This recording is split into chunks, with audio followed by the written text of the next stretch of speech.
তাণ্ডব হচ্ছে আমার সাকিব খানের সঙ্গে পঞ্চম ছবি। রাজকুমার সহ সাকিব খানের সঙ্গে আমার পঞ্চম ছবি হচ্ছে তাণ্ডব। তো প্রথম ছবি যখন করেছি তখন থেকেই তাকে আমার অনেক ভালো লাগতো।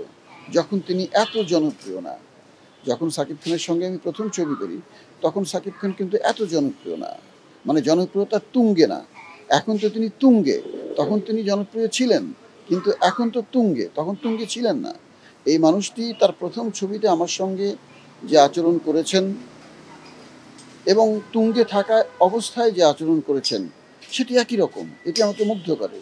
একটি মানুষ এতটা নিরহংকার হতে পারেন, আমি এটা ভাবতেই পারি না। এবং খুব ভালো লাগে যে এত বড় একজন অভিনেতার সঙ্গে আমি কাজ করছি যিনি আমার প্রতি অনেক শ্রদ্ধাশীল। এটি অনেক আপ্লুত করে আমাকে সবসময়। সেই প্রথম ছবি থেকেই আমি তার সহানুভূতিতে এবং আমার প্রতি তার শ্রদ্ধা প্রদর্শনী অত্যন্ত মুগ্ধ। রাজকুমার মুক্তি পাওয়ার পর হিমেল আশরাফ আমাকে বলেছিল যে ভাই, আমি তো আমেরিকাতেই অনেক দিন, আমি ছবি মুক্তি পাওয়ার পরে হলে যে দেখলাম যে আপনি এত জনপ্রিয়, আপনি যে এত জনপ্রিয় এটা আমি কিন্তু আগে ভাবিনি। তো এটা ভালো লেগেছে আমার।